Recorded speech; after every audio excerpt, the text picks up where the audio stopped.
بسم اللہ الرحمن الرحیم. ناظرین السلام علیکم. آپ دیکھ رہے ہیں صابر شاکر کو یوٹیوب چینل پہ. آج ہے 8 نومبر سال 2020 اور دن ہے آج اتوار کا. آج ہم ایک اہم خبر شیئر کریں گے. خبر آپ تک پہنچ گئی ہے لیکن ہم اس کا ذرا ایک دوسرا اینگل آپ کے ساتھ ڈسکس کریں گے.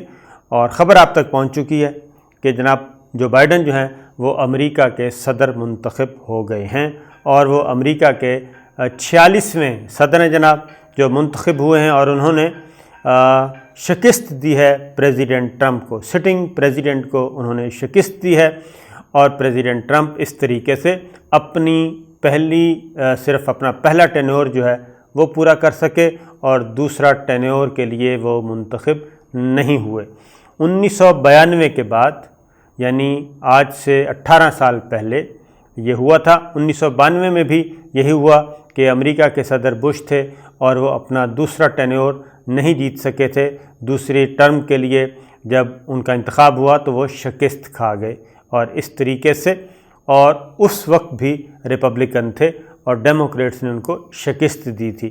اور آج بھی جناب پریزیڈنٹ ٹرمپ جو کہ ریپبلکن ہیں، ڈیموکریٹس نے ان کو ان کی دوسری ٹرم کے لیے منتخب نہیں ہونے دیا اور ان کو وائٹ ہاؤس سے اٹھا کر باہر پھینکا جا رہا ہے.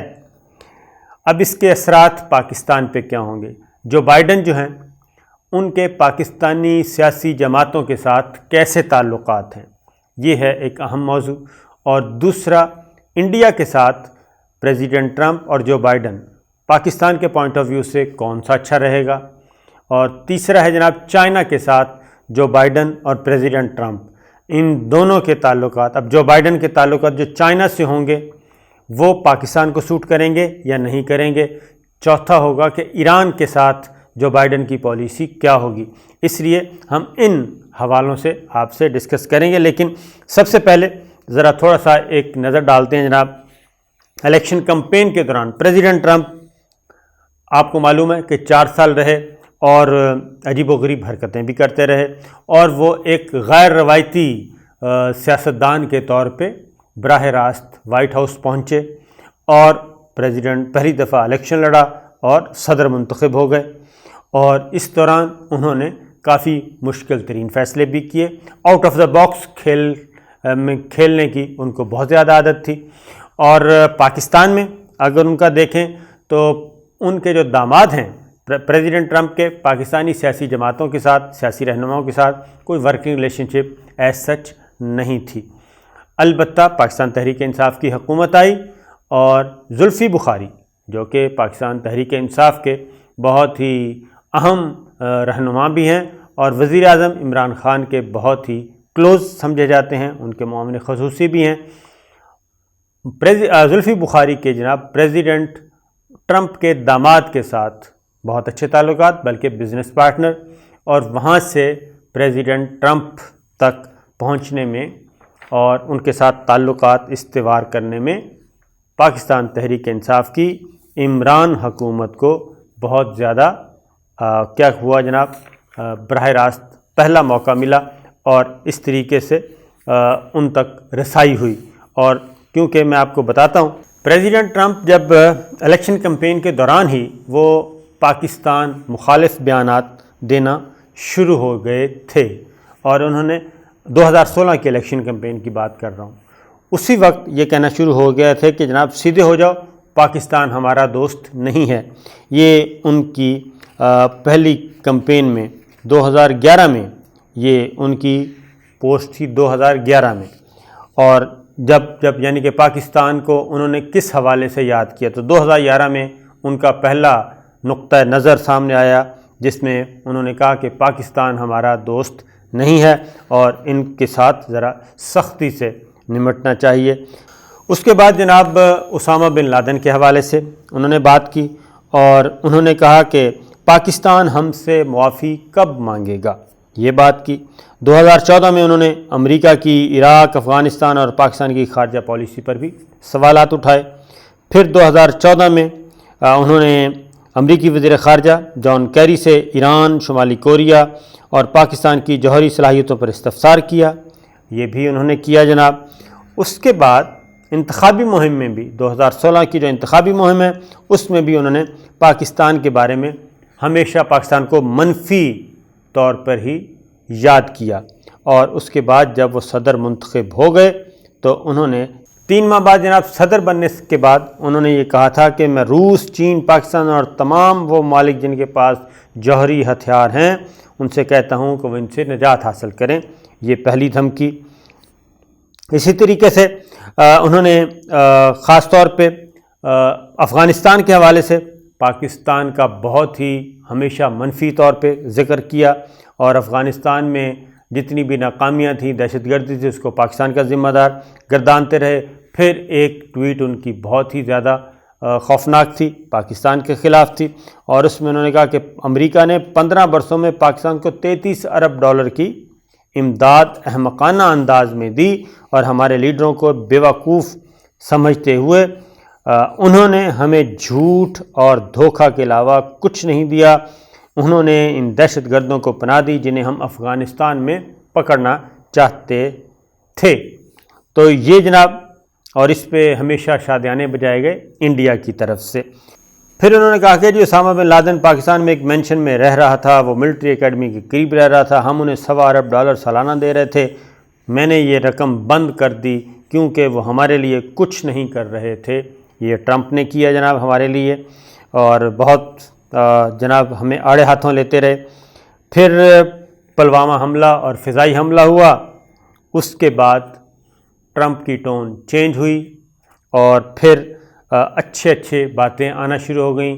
پھر مسئلہ کشمیر میں مصالحت کا کردار ادا کرنے کی بھی بات کی گئی، اور اس دوران جو بات ہے وہ ہے جناب زلفی بخاری کے داماد، زلفی بخاری کا جو رابطہ تھا ان کے داماد سے، I think back door channel پہ یہ رابطے ہوئے، اور اس کے بعد پریزیڈنٹ ٹرمپ نے اپنی ٹون ذرا چینج کرنی شروع کر دی تھی، لیکن ان کا اوورال جھکاؤ جو ہے وہ بہرحال انڈیا کی طرف تھا بڑے کھلے ڈلے طریقے سے، اور پاکستان کے پولیٹیشنز کے ساتھ کوئی بہت زیادہ ان کے تعلقات اچھے نہیں تھے۔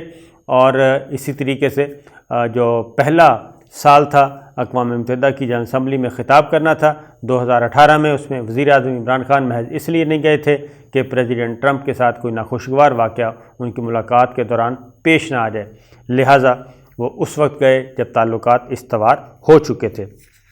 پھر الیکشن کمیشن کے دوران ٹرمپ کے بارے میں ان کی بہن کا بھی بیان سامنے آیا کہ ٹرمپ جو ہیں وہ بے اصول ہیں جن پر بھروسہ نہیں کیا جا سکتا، اور اسی دوران جو بائیڈن کے ساتھ جو بائیڈن نے ان کو روسی صدر کا کتا تک کہہ دیا، یہ بھی اس میں آیا جناب، اور بہت ہی ہارش ٹاک ہوئی، اور بہت زیادہ ایک دوسرے کے ساتھ تلخ کلامی بھی ہوئی جو بائیڈن کی اور ٹرمپ کی۔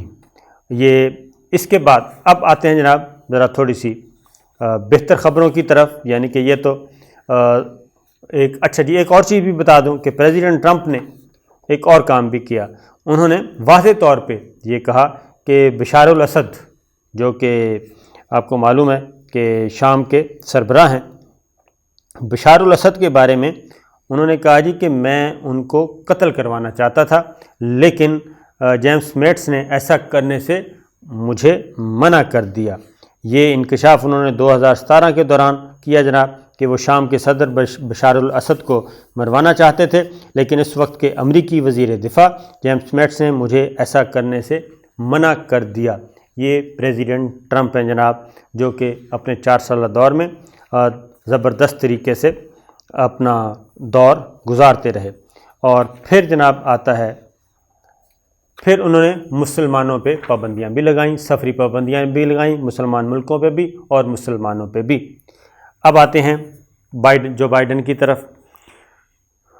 پریزیڈنٹ ٹرمپ کا جی ایک اور چیز بھی دیکھ لیں کہ پریزیڈنٹ ٹرمپ کے براہ راست تعلقات جن کے ساتھ استوار ہوئے وہ نریندر مودی ان کے ساتھ، اور باقاعدہ طور پہ جلسے جلوس ہوتے رہے جناب، جلسوں سے خطاب بھی کیا گیا، اور انڈیا میں بھی ہوا، اور یہ کام امریکہ میں بھی ہوا۔ نریندر مودی امریکہ گئے، وہاں پہ دونوں اکٹھے ایک ہی جلسے سے انڈین کمیونٹی سے خطاب کر رہے تھے، ادھر آئے انڈیا میں تو یہاں بھی جناب پریزیڈنٹ ٹرمپ نے نریندر مودی کے ساتھ مل کے انڈین کمیونٹی سے خطاب کیا، تو یہ بھی چیز ہوتی رہی۔ پاکستان کا دورہ پریزیڈنٹ ٹرمپ نے نہیں کیا تھا۔ پھر آتے ہیں اب جو بائیڈن کی جو ساری کمپین تھی، اس میں انہوں نے مسلمان کمیونٹی کو بہت زیادہ اٹریکٹ کیا اور اپروچ کیا، اور پریزیڈنٹ جو بائیڈن نے یہ کہا کہ جناب مسلمان میرے دور حکمرانی میں ہر سطح پر خدمات انجام دیتے نظر آئیں گے، اور انہوں نے یہ بھی کہا کہ ان کی حکومت حقیقی امریکی انداز کی ہوگی، مسلمان ہر سطح پر خدمات انجام دیں گے۔ امریکی صدر ٹرمپ نے جو ہے وہ جو بائیڈن کو کرپٹ کہہ رہے تھے، لیکن جو بائیڈن جو کہہ رہے تھے وہ کہہ رہے تھے کہ میں آ گیا، مجھے اقتدار مل گیا تو پھر میں مسلم ممالک پر لگی سفری پابندیاں بھی ہٹا دوں گا اور یہ کام میں فوراً کروں گا۔ تو یہ جناب جو بائیڈن کی پہلی تھی، اور اس کے بعد انڈین جو لابی تھی وہ زیادہ تر پریزیڈنٹ ٹرمپ کو سپورٹ کر رہی تھی۔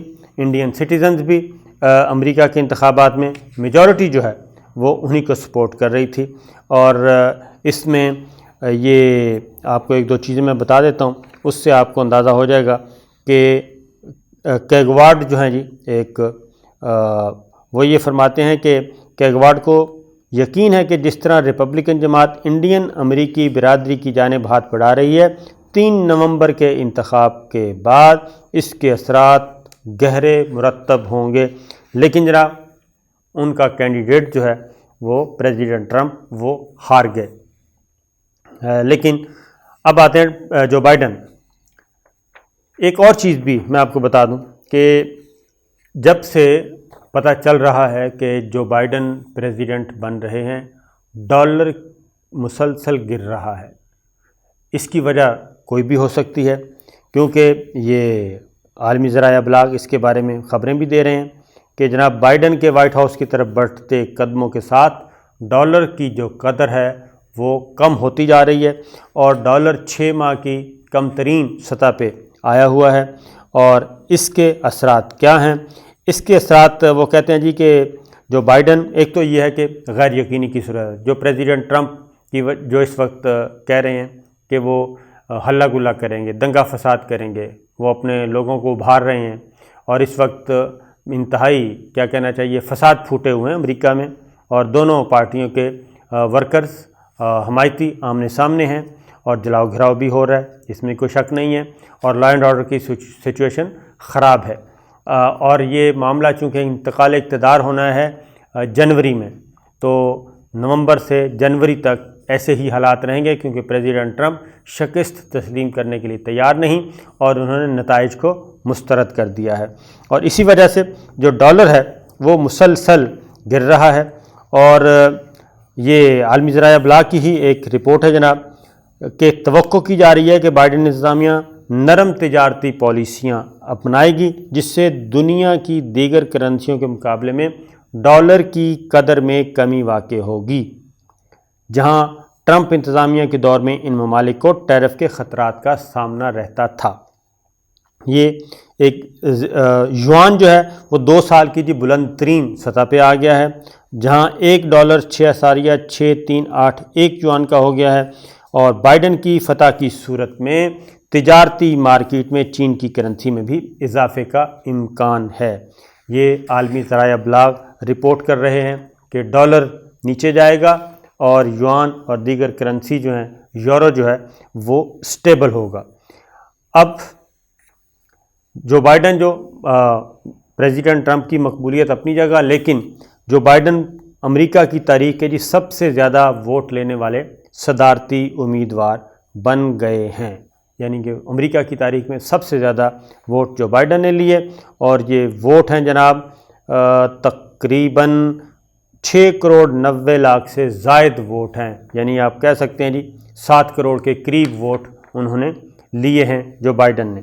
اب جو بائیڈن اور پاکستان، ڈیموکریٹس اور پاکستان کہہ لیں یا جو بائیڈن اور پاکستان کہہ لیں، میں نے آپ کو بتایا کہ اس سے پہلے اچھا ایک اور بات ہے کہ پریزیڈنٹ ٹرمپ جو ہیں وہ فی الفور اس سال دسمبر تک دسمبر سے پہلے افغانستان سے فوج کا انخلا چاہتے تھے، اور اب وہ کیا کہنا ہے، لیم ڈک جسے کہتے ہیں، اب لیم ڈک ہے، اب اس کا دیکھتے ہیں جناب کیا ہوتا ہے، اس آرڈر پہ امپلیمنٹ ہوتا ہے، اس پالیسی پہ، یا پھر اس کو چینج کیا جاتا ہے، کیونکہ آخری دنوں میں انہوں نے انڈیا کے ساتھ 2 وزیر آئے تھے چائنا کے معاملے میں.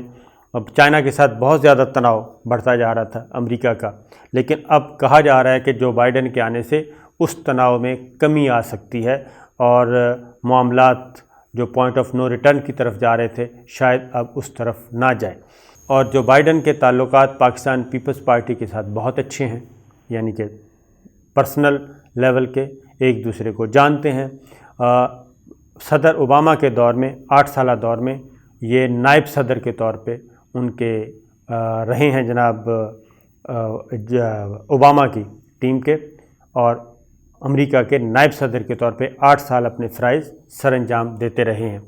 اس دوران یہ 2 دفعہ پاکستان کا وزٹ کر چکے ہیں، 2008 میں اور 2011 میں، اور پیپلز پارٹی ہی کی گورنمنٹ میں پاکستان کی طرف سے ان کو نشان پاکستان کا اعزاز دیا گیا، کیونکہ جو بائیڈن کے بارے میں یہ سمجھا جاتا ہے کہ وہ پاکستان کے ساتھ اچھے تعلقات اور پاکستان کی پولیٹکس کو بہت اچھی طرح سمجھتے ہیں، اور پاکستان کے ساتھ تعلقات قدرے بہتر طریقے سے رکھنا چاہتے ہیں امریکہ کے اور پاکستان کے تعلقات کو اس تناظر میں.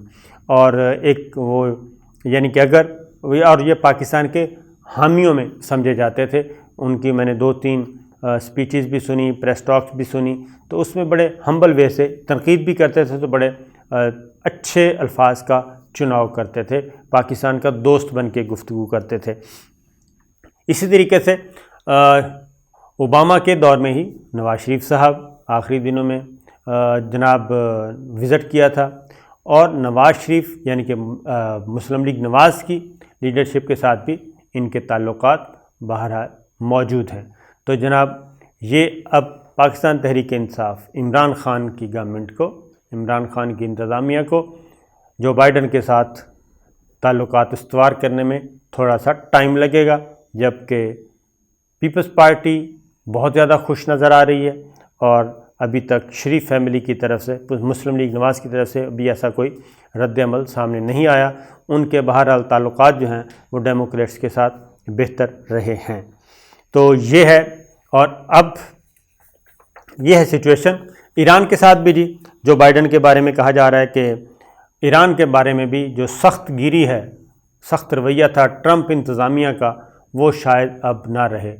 تو ایک امید کی کرن کہا جا رہا ہے کہ ہو سکتا ہے آئے، کہ جو اس وقت مارا ماری ہر طرف تھی تو شاید اس میں کوئی بہتری آئے.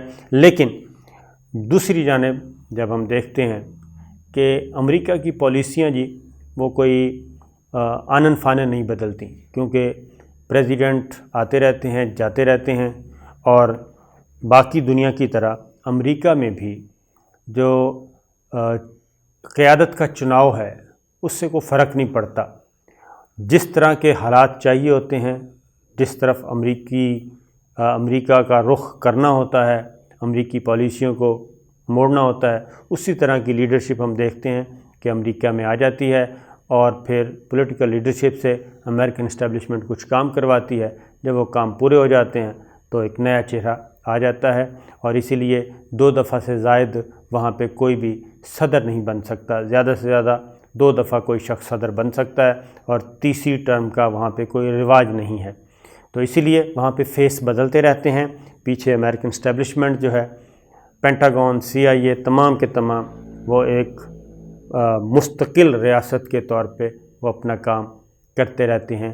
وائٹ ہاؤس کا مکین کون ہوتا ہے اور کون نہیں، اس سے بہت زیادہ کوئی فرق پڑتا نہیں ہے. بس 19-20 کا فرق آپ کہہ لیں پڑ سکتا ہے، لیکن اگر آپ کہیں کہ جناب کوئی بھی نیا پریزیڈنٹ آگے دن کو رات اور رات کو دن کر دے گا، ایسا ممکن نہیں ہے، اور نہ آج تک ہوا ہے. تو اسی لیے پریزیڈنٹ ٹرمپ جو ہیں وہ اس وقت سخت مصیبت میں ہیں. تو دیکھتے ہیں جناب کیا ہوتا ہے آنے والے دنوں میں.